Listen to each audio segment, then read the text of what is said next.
relacionado con el cierre de las glándulas auriculoventriculares. ¿Cuándo ocurre el cierre de las glándulas auriculoventriculares? Al final de la inicio de la cuando empieza el periodo de contracción isovolumétrica.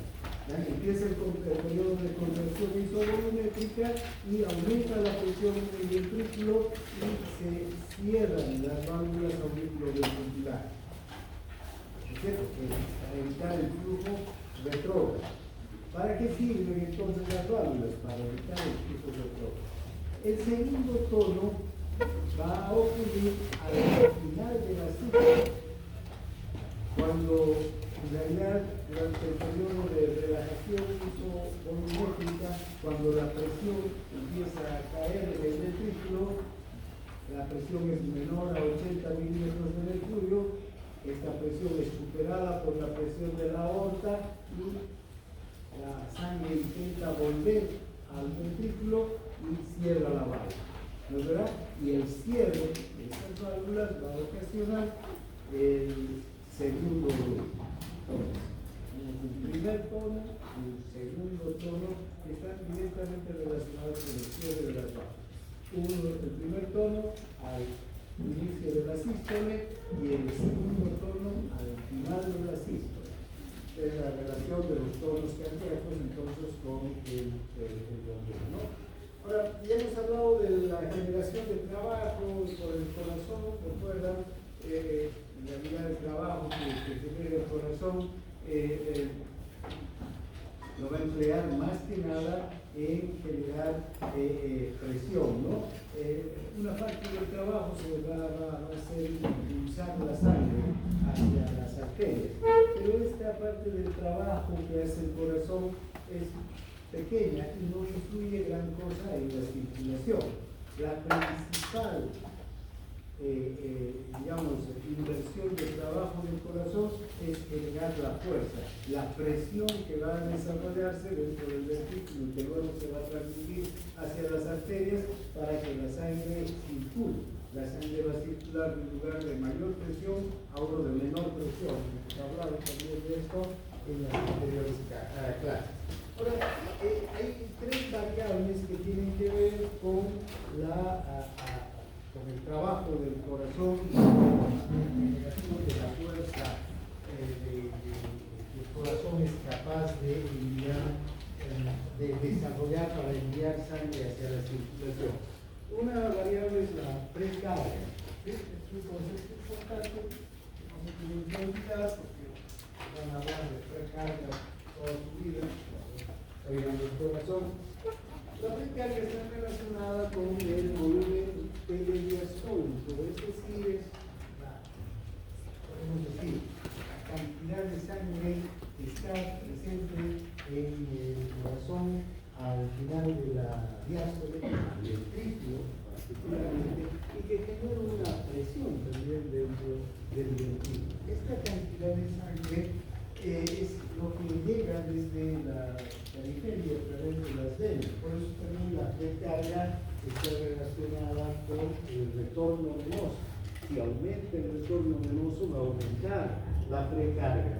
Si disminuye el retorno venoso, si llega menos sangre desde la periferia, va a disminuir la precarga. Claro, está directamente relacionada con la cantidad de sangre que está retornando al corazón desde la periferia. El otro concepto es la postcarga, es la presión a la que tiene que vencer el corazón, fuerza de contracción del corazón, para poder inyectar la sangre hacia la circulación. ¿Quién establece la postcarga? En realidad esta postcarga está por la presión que está en las arterias, ya sea en la pulmonar o en la aórtica. Y esta postcarga también está vinculada con la resistencia periférica que se produce por la contracción de las arteriolas. Ahora, cuando aumenta la presión arterial, ¿sí? La presión a nivel de las arterias, la presión en la aorta, por ejemplo, va a aumentar la poscarga. Normalmente, ¿cuánto es la presión en la aorta durante la diástole? 80 milímetros de mercurio, ¿recuerdan? 80 milímetros. Cuando hemos visto la curva de función de la aorta, hemos visto que la presión en la aorta es de 80 milímetros de mercurio. Esa es la poscarga. A esa presión tiene que vencer el corazón, si no, no va a poder eyectar la sangre hacia la circulación.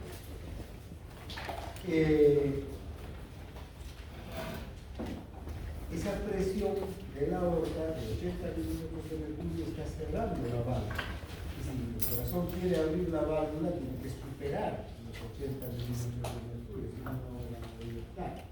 Cuanto mayor entonces sea la presión diastólica en una persona hipertensa, por ejemplo, que tenga presión diastólica, ¿no? Entonces al corazón le va a costar más abrir y el corazón va a tener que esforzarse más para abrir la válvula. Por eso es que una hipertensión no controlada a la larga va a generar insuficiencia cardíaca, porque el corazón va a tener que trabajar en exceso. Muchos fármacos que utilizamos, por ejemplo, son capaces de disminuir estos parámetros, disminuir la precarga, disminuir las descargas para aliviar el trabajo cardíaco y mejorar su rendimiento cuando hay alteraciones, como la hipertensión.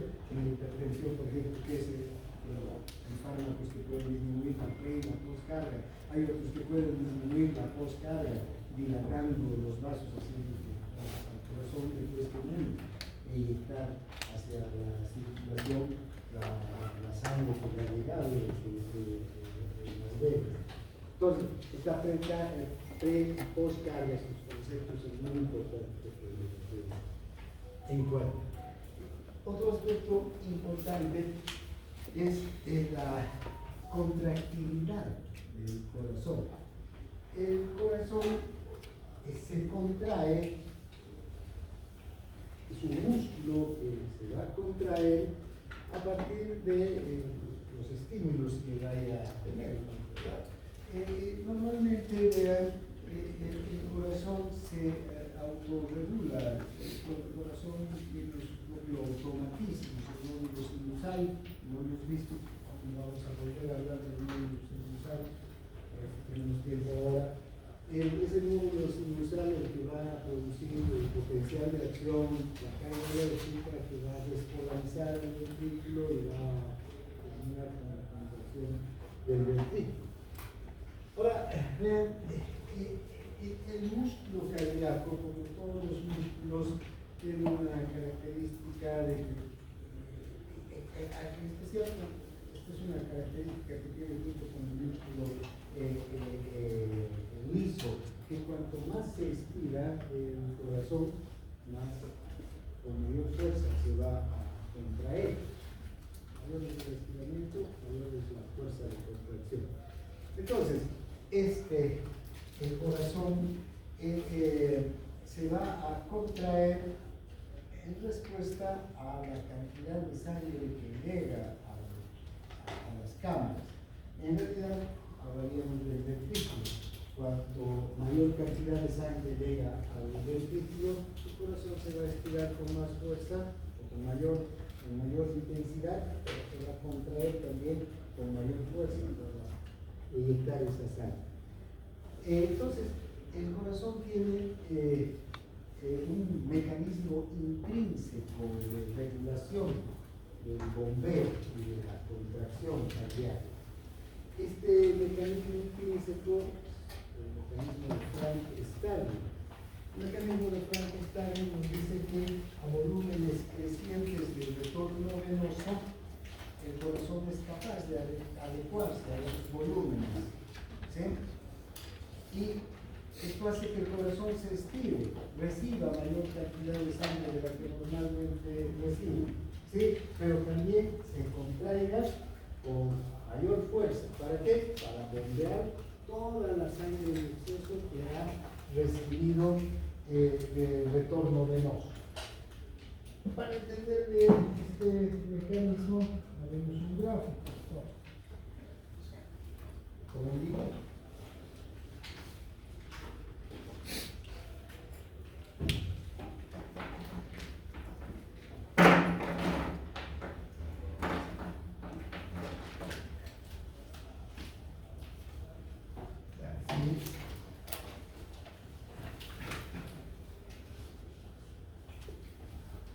este es el corazón. Vamos a tener que a través de las venas está llegando sangre a la aurícula, ¿no es verdad? ¿Cuánto es el volumen telediastólico? ¿Recuerdan? La cantidad de sangre al final de la diástole del ventrículo. 120. El volumen telediastólico es igual a 120 mililitros. El volumen telesistólico al final de la sístole es de 50 mililitros. Y el volumen sistólico es de 70 mililitros. ¿No? Bien, ahora, ¿qué sucede? Si normalmente al final de la sístole tenemos 50 ml en el corazón, ¿sí? ¿Cuánto para llegar al volumen telediastólico? Al final de la diástole tiene que llegar desde las venas a la aurícula y luego pasar al ventrículo. 70 ml. 70 más 50, 120. Esto también es la precarga, ¿recuerdan? ¿Sí? Pues, cantidad de sangre que ha retornado desde la vena hacia el ventrículo y está listo para ser inyectado. Ahora, cuando el corazón se contrae, entonces durante la sístole, ¿cuánto va a inyectar a la arteria? Digamos en este caso a la pulmonar. ¿Cuánto? Estos mismos 70 ml, que son el volumen sistólico. ¿Y con cuánto va a quedar? 50 ml. Ahora, ¿qué sucede si ponemos a correr? Nuestra sangre, nuestros órganos necesitan más sangre, hay mayor retorno venoso porque el corazón tiene que mandar más sangre a los órganos. Entonces ya no van a llegar 70, sino van a llegar 80 ml. ¿Sí? Entonces, para que lleguen a caber estos 80 ml, ¿qué va a hacer el ventrículo? El ventrículo se tiene que estirar, ¿no? Un poco más, como un globo. Lo inflamos, por inflar un poco más y se va a estirar más, el globo. Ahora, estos 80 ml que están llegando no es solamente para el corazón reciba más sangre, sino ¿para qué? Para que sean bombeados hacia la circulación, porque son nuestros órganos, nuestros músculos, por decir, que están necesitando más oxígeno, más glucosa para funcionar. Entonces, el corazón tiene que contraerse con más fuerza y bombear estos 80 ml. ¿Sí? Tenemos que subir las gradas, digamos, al segundo piso de quien salió corriendo, 80 ml. Pero para subirlo hasta el tercer piso o hasta el cuarto piso, necesitan mayor cantidad de oxígeno. Entonces, el retorno venoso va a ser de 90. ¿Sí? Entonces, ¿qué va a ocurrir? El corazón tiene que estirarse más todavía. ¿O no? Tiene que estirarse más para recibir esta cantidad de sangre. Pero, ¿cuál va a ser la respuesta del corazón? Contraerse con más fuerza. ¿Para qué? Para bombear estos 90 que nuestros órganos están necesitando. Primero irán hacia los pulmones, se van a oxigenar esa sangre, va a volver al ventrículo. Va a ocurrir exactamente lo mismo en el ventrículo izquierdo y de aquí a la circulación. Sí, todavía tienen que subir hasta el quinto piso, ¿no? Entonces van a necesitar más, 100 ml, van a llegar los 100 ml, y el corazón se va a estirar aún más, ¿no? ¿Y qué va a hacer? va a bombear también los 100 ml. Va a aumentar la cantidad de sangre. Fíjense, está aumentando el volumen sistólico, ¿no? Va a aumentar el volumen sistólico. Bien, entonces, dentro de los límites fisiológicos, el corazón no puede aumentar hasta 2 litros, ¿no? El ventrículo. Hay límites fisiológicos que el mismo corazón tiene. Dentro de límites fisiológicos, entonces, el corazón es capaz de adecuarse a volúmenes crecientes del retorno venoso y aumentar, digamos, su capacidad, estirar sus paredes, toda su capacidad para recibir estos volúmenes crecientes y luego contraerse y inyectar la cantidad que ha llegado. ¿Sí? Ese es el mecanismo de Frankenstein. Este es un mecanismo intrínseco de regulación de la contracción y el gasto cardíaco, la cantidad de sangre que se inyecta hacia la circulación. Pero también hay otro mecanismo intrínseco que está a nivel de la aurícula derecha. La aurícula derecha, cuanto más se estira, es capaz de, si hay más cantidad de sangre que está llegando, 80, 90, 100, porque esta sangre primero tiene que llegar a la aurícula derecha y recién pasar al ventrículo, ¿no es verdad? Entonces, cuanto más se estira, esto va a estimular al nódulo sinusal, ¿para qué? Para que el nódulo sinusal aumente la frecuencia cardíaca. Ese también es un mecanismo de regulación propio del corazón. Nadie más interviene aquí. Es el propio corazón, con sus propios mecanismos de regulación que tiene para adecuarse a estas situaciones que pueden cambiar. ¿Está claro? ¿Sí? Ahora, pero también el corazón va a recibir estimulación de fuera. Ya esa es una regulación extrínseca, porque esto es intrínseco, propio del corazón. Va a recibir una regulación extrínseca de afuera. Y entonces, ¿qué vale es esa regulación extrínseca? El sistema autónomo. Entonces, aquí entra en juego ya el sistema autónomo, el simpático y el parasimpático. El simpático tiene la capacidad de aumentar la frecuencia cardíaca y la fuerza de contracción. Los nervios simpáticos llegan y se distribuyen por todo el corazón, ¿sí? Tanto por la aurícula como por el ventrículo, ¿sí? Si ustedes recuerdan, cuando hemos hablado del sistema nervioso autónomo, el simpático tiene el neurotransmisor, que es la noradrenalina, pero también la adrenalina, ¿sí? Que cuando hay una estimulación simpática se produce en la médula de glándula suprarrenal y a la circulación, ¿no es verdad? ¿Sobre qué receptores actúan estos? Sobre los receptores adrenérgicos.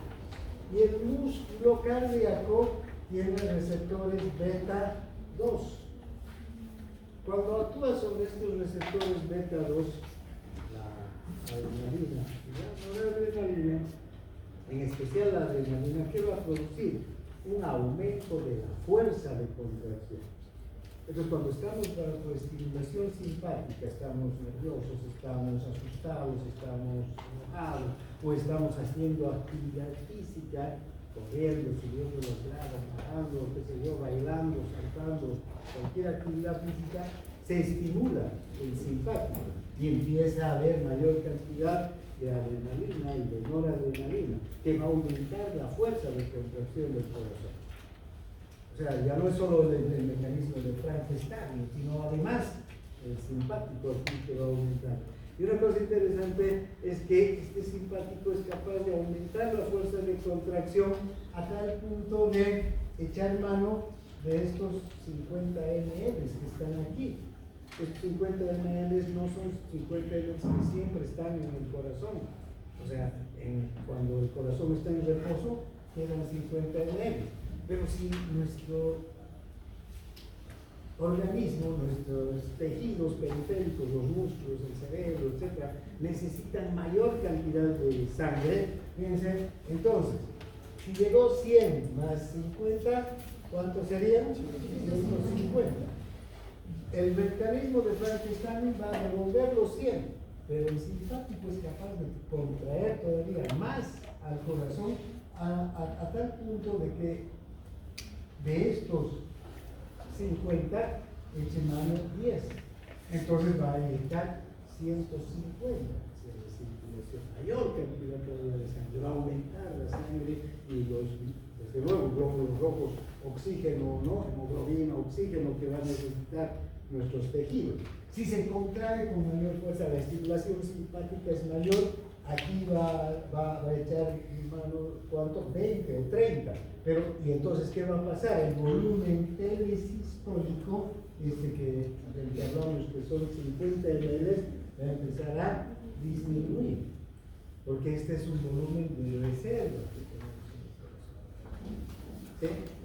Entonces, vean el simpático lo que es capaz de producir. Pero también el simpático inerva el nódulo sinusal. Y en el nódulo sinusal también hay receptores beta 1, ¿sí? Igual que en el músculo cardíaco. Pero estos receptores beta 1 ya no están, estos receptores beta 1 están vinculados al aumento de la concentración de calcio dentro del músculo cardíaco.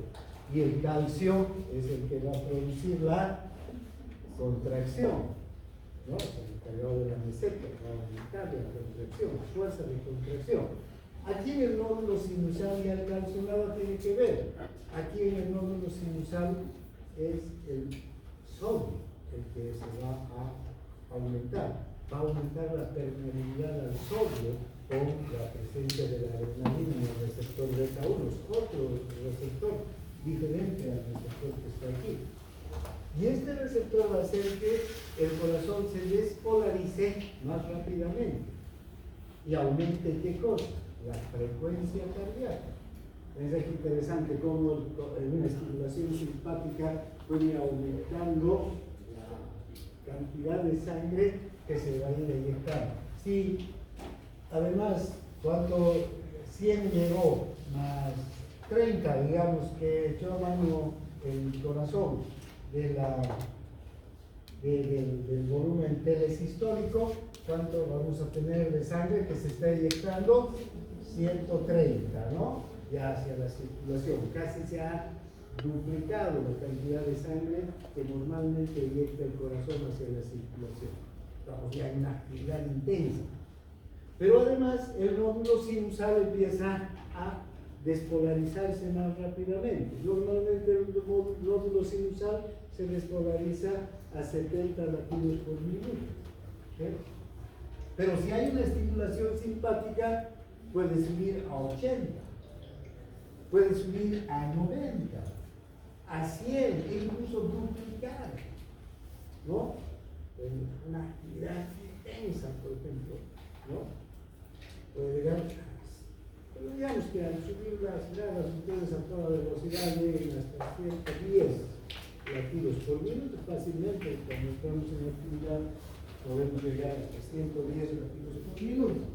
110 entonces tiene... Ahora fíjense, la cantidad de sangre que nosotros inyectamos a la circulación por minuto, que es el volumen minuto o gasto cardíaco, es igual a gasto cardíaco es igual a frecuencia cardíaca por volumen sistólico. Entonces, ven, normalmente este gasto cardíaco va a ser frecuencia cardíaca 71 latidos por minuto, pongamos el promedio, por volumen sistólico, ¿cuánto? 70. Multiplica el 71 por 70, vamos a tener aproximadamente 5.000 mililitros. ¿Qué es ese gasto cardíaco normal? Vamos a hablar de 5.000 mililitros o 5 litros por minuto. La cantidad de sangre que se inyecta en un adulto joven, sano, cada minuto, ¿no? Entonces, vean, ahora, fíjense las dos variables, si pueden subir cuando hay una estimulación simpática con el mecanismo de Frankenstein y más. El gasto cardíaco va a tener entonces una estimulación simpática potente, la frecuencia cardíaca, ¿hasta cuánto hemos dicho que puede subir? 110, pongamos. Por el volumen sistólico, ¿hasta cuánto? 130, pongamos. Multipliquen 110 por 130.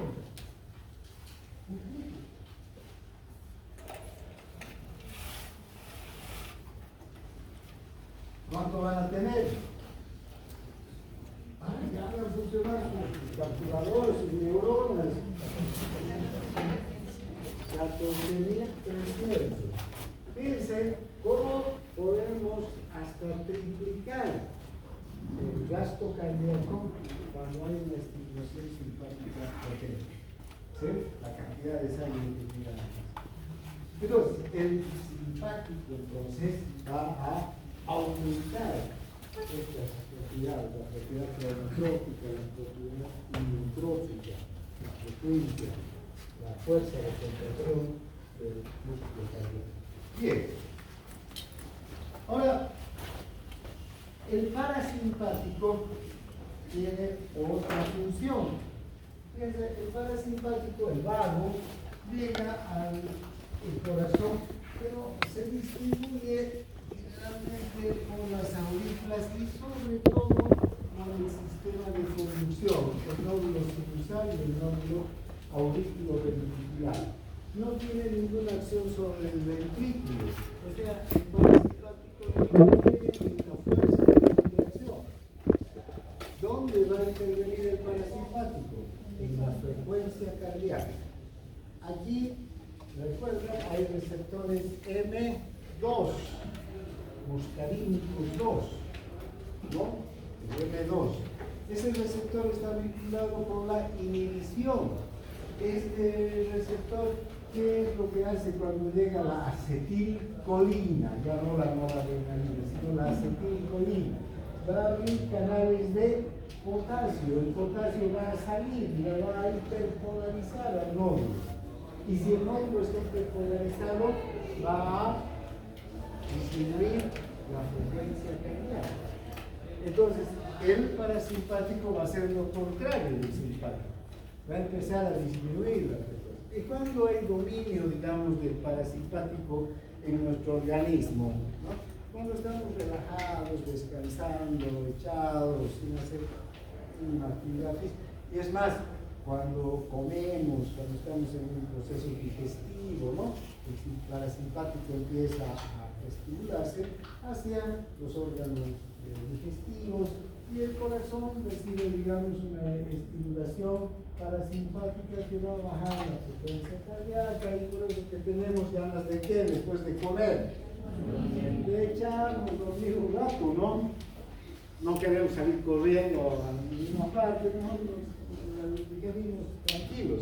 Fíjense, hay una mayor presencia del parasimpático. Entonces, ahora, si hay una estimulación potente del vago, del neumogástrico, incluso puede paralizar al nódulo sinusal, a tal punto de que 0 latidos se produzca y el corazón se pare con una estimulación potente del nódulo del parasimpático, del neumogástrico. ¿Sí? Pero felizmente, y eso lo vamos a ver en la próxima clase, el neumogástrico no tiene nada que ver sobre el ventrículo, aquí no llega. Y aquí tenemos unas fibras, las fibras de Purkinje, que también son parte del sistema de regulación intrínseca del automatismo del corazón. ¿Sí? Estas fibras de Purkinje, cuando dejan de funcionar el nódulo sinusal y deja de funcionar el nódulo auriculoventricular, son las fibras de Purkinje que empiezan a funcionar. Entonces escapamos de la estimulación parasimpática y el corazón vuelve a funcionar. Felizmente que hay estas fibras de Purkinje, si no, una estimulación parasimpática podría hacer que el corazón se pare y no habría ninguna forma de volverlo a hacer funcionar, a no ser con algún estímulo externo, ¿no? Si no hay, la persona quedaría lista, muerta. Entonces, esos son los mecanismos de regulación extrínseca.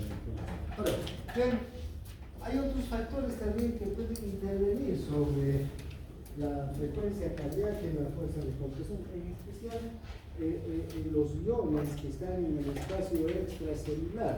Ustedes saben que en el espacio extracelular tenemos el predominio de iones como el sodio, el cloro, el calcio, ¿no?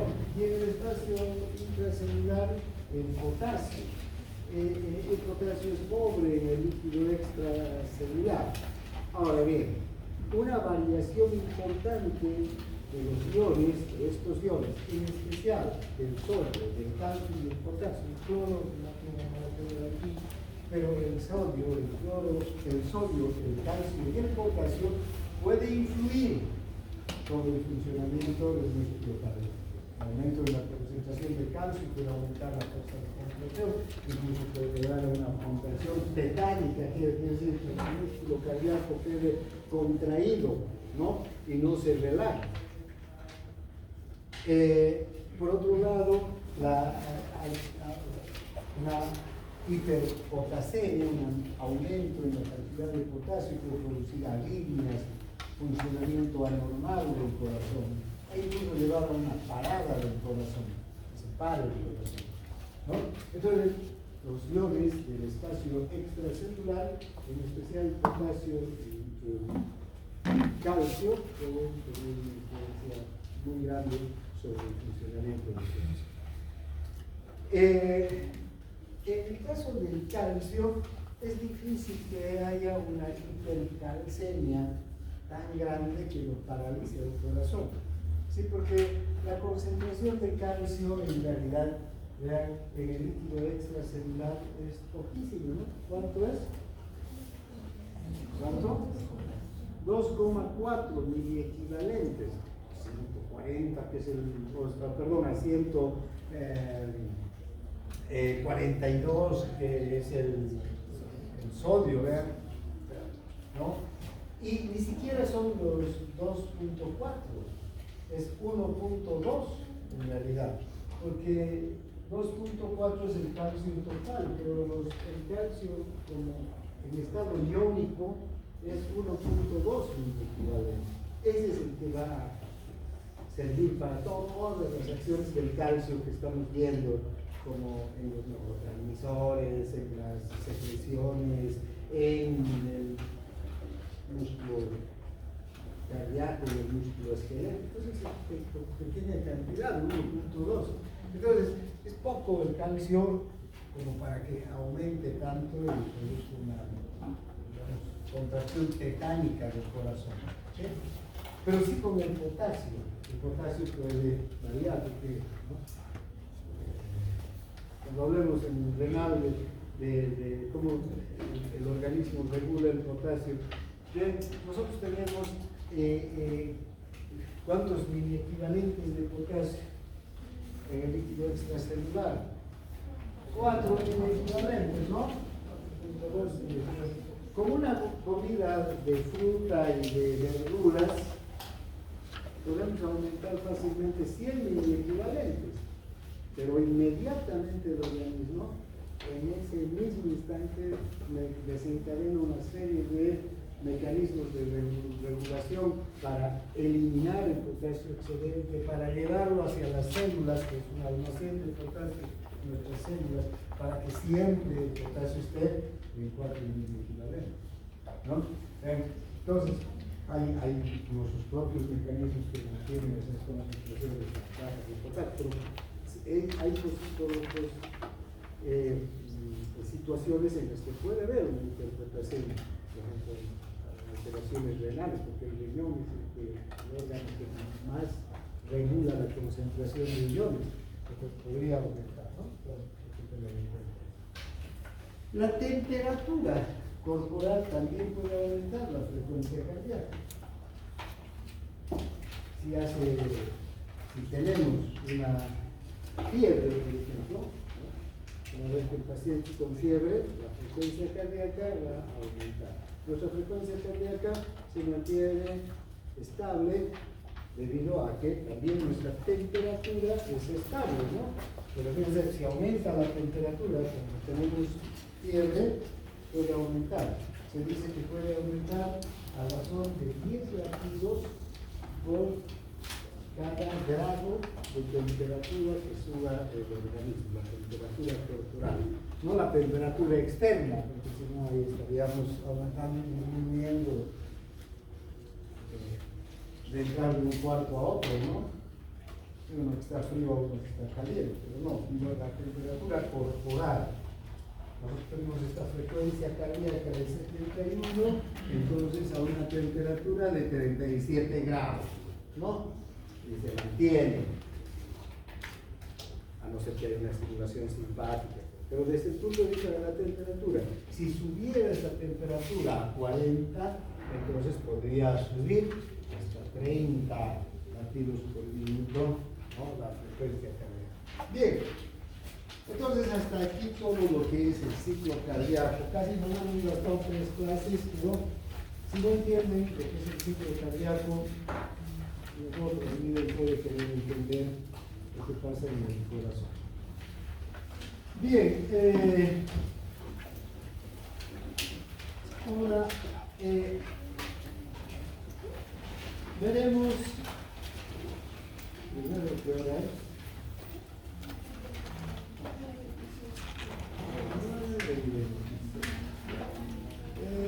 Vamos a iniciar el próximo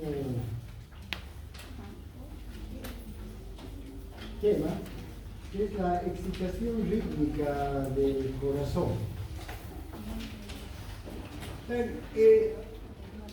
El corazón tiene un sistema de excitación y conducción propio,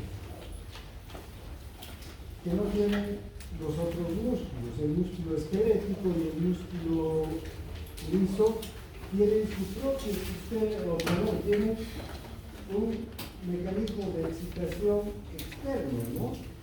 El músculo esquelético, para contraerse, ¿qué necesita? El estímulo nervioso, que llega a través del nervio raquídeo y que parte de dónde? De la área motora, ¿no? De la corteza cerebral. Si yo quiero doblar mi brazo desde la corteza cerebral, es algo voluntario, pero a ver ahorita que veo aumentar mi frecuencia cardíaca o disminuir mi frecuencia cardíaca o que mi corazón deje de latir, no puedo. No está sujeto al sistema voluntario, al sistema nervioso central del corazón. ¿Sí? Ahora, si me pongo a pensar en algo que me da miedo, que si me pongo a pensar en algo que me produce ansiedad, tal vez el sistema simpático haga que aumente la frecuencia cardíaca. O si me tranquilizo, hago técnicas de relajación, el parasimpático va a disminuir la frecuencia cardíaca, pero no va a controlar el funcionamiento del corazón. Tenemos entonces un propio sistema de conducción, genera y conduce el estímulo. ¿Dónde se genera el estímulo? En el nódulo sinusal. El nódulo sinusal se conoce como el marcapasos del corazón. ¿Por qué es el marcapasos? Porque el nódulo sinusal se despolariza, ¿sí? Cada 0,81 segundos, ¿no? Y en un minuto aproximadamente 70, 71 veces por minuto. Eso es un promedio, ¿no?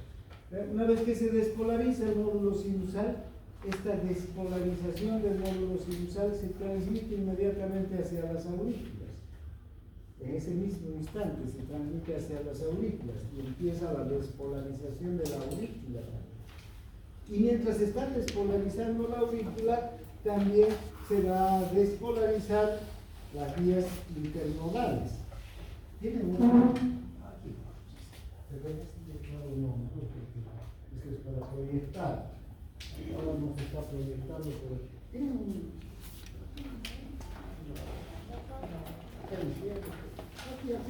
Aquí. Ya vas tú. De más.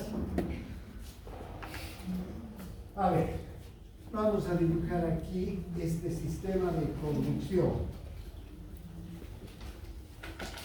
Por lo menos para que quede.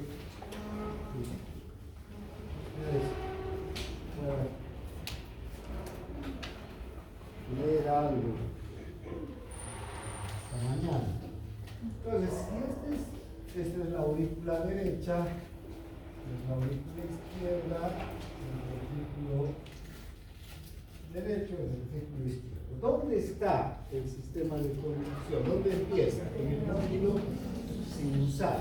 Fíjense, el nódulo sinusal está en la pared posterolateral superior de la aurícula, inmediatamente por debajo de la desembocadura de la vena cava superior. ¿Sí? Este nódulo tiene una forma elipsoidal. ¿Sí? Y este nódulo además tiene unas prolongaciones, ¿no?, hacia la aurícula.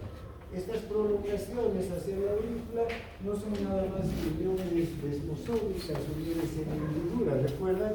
Ayer hemos dicho que el sistema, o anteayer, una semana atrás, hemos hablado de que hay el músculo auricular, el músculo ventricular y el músculo especializado. Este músculo especializado entonces es similar al músculo cardíaco, solo que tiene poquísima morcina, pero sí, entonces va a tener las mismas características de uniones desmosónicas y uniones en hendidura. Entonces, cuando se despolariza el nódulo sinusal, inmediatamente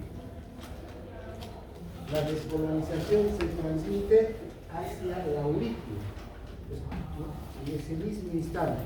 A tal punto, vean que la aurícula total, tanto la aurícula derecha como la izquierda, quedan despolarizadas en 0,03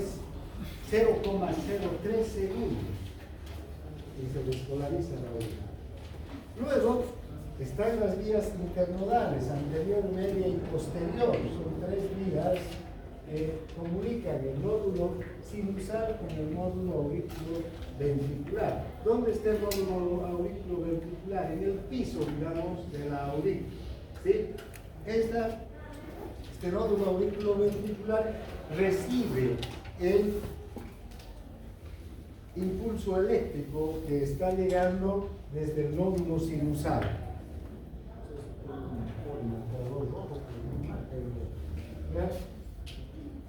Entonces, aquí estamos.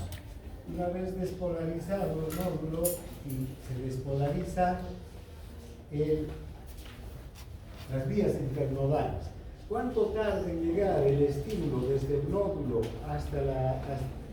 desde el nódulo sinusal hasta el nódulo auriculoventricular?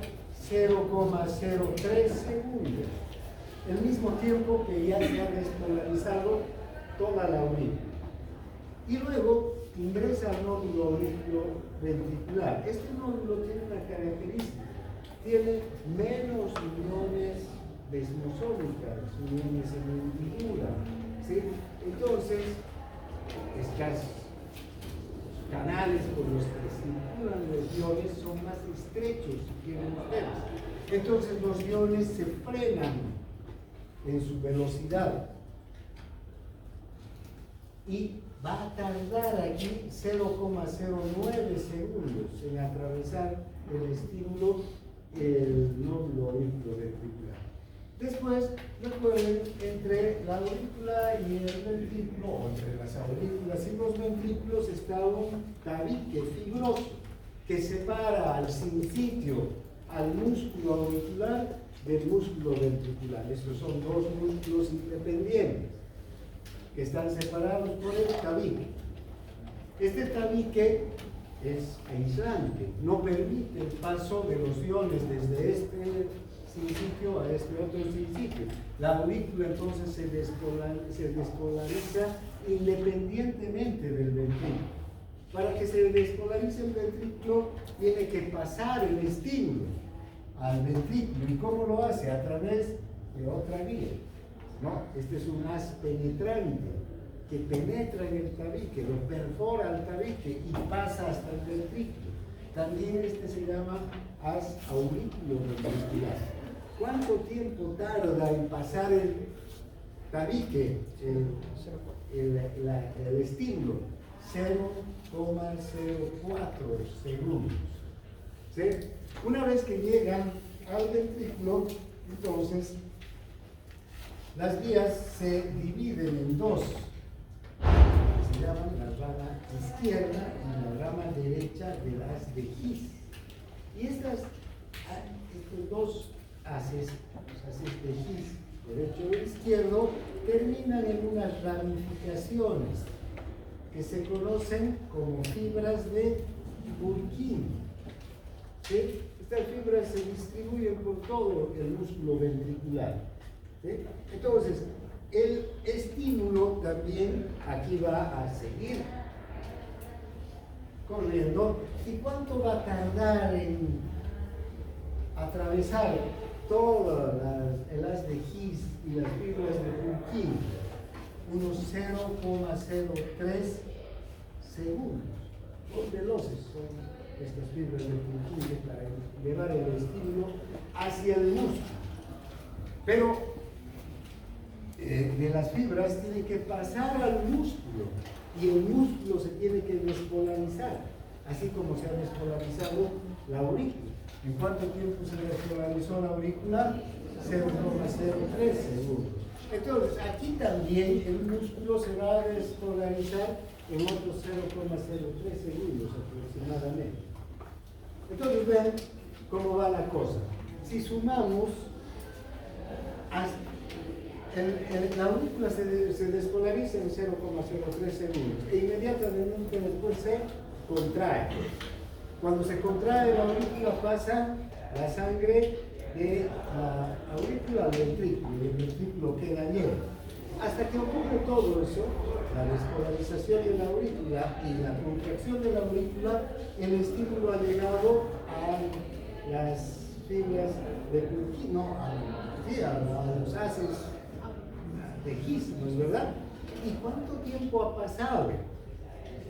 0,03 más 0,09 más 0,04.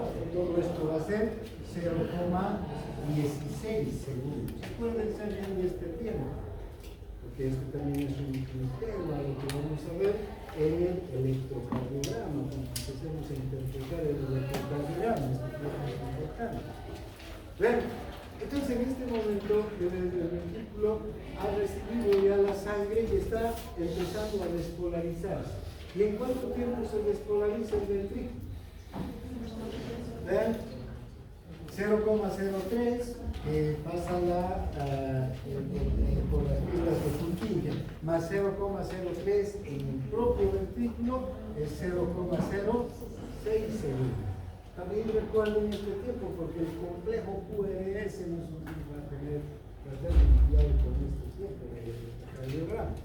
¿Sí? Entonces, ¿cuánto tardará en despolarizarse todo el corazón? 0,16 más 0,6, 0,22 segundos se despolariza todo el corazón. A los 0,22 segundos después de que se ha iniciado el estímulo en el nódulo sinusal, va a empezar a contraerse recién el ventrículo. Ya está lleno el ventrículo de sangre. ¿Por qué? Porque ya la aurícula ha pasado la sangre. Ver la necesidad de que tengamos dos sincipios o dos músculos independientes. Este músculo, mientras el ventrículo se está contrayendo, este músculo se está drenando, se está relajando.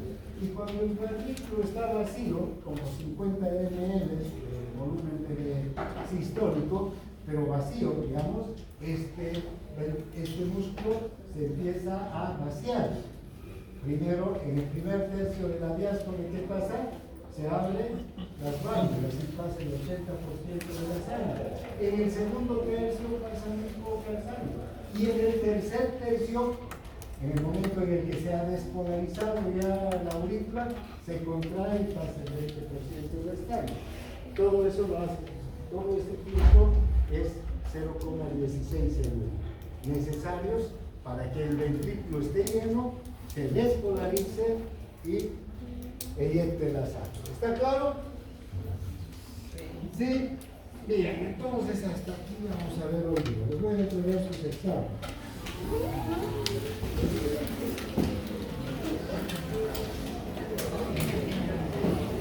Una recomendación para las preguntas abiertas.